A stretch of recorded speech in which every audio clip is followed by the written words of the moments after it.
pampapawis yung paggagabas pag umaga. Malamig yung tumatagaktak yung pamis ng mga malalamig. Tapos pag ito yung ligo, kapal na yung damo, kaya bawasan natin.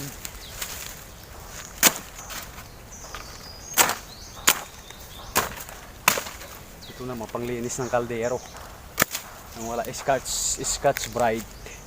Ito yun, parang liha ang ano na ito, dahon. Ayan, parang liha yan. Pwede ito pang linis ng mga puwitan ng mga kardero, kaserola, kawali. Yan, yung mga mauuling. Pwede niyo ito gamitin. Ito yung mga ginagamit dati nung hindi pa uso yung mga Scotch Brite na yan. Pangkuskus ng mga kaldero. Ito pa yun, yung mga sinaunang tao ang ginagamit. Yung mga panggatong panggamit ngayon karamihan mga shilin na, mga electric.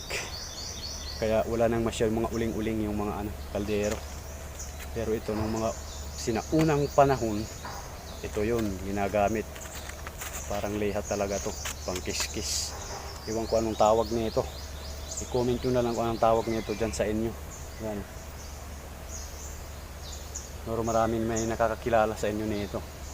Kasi naalala ko pa nung si Lula, ito yung ginagamit niya nun, panglinis sa mga kaldero niya. Ayan.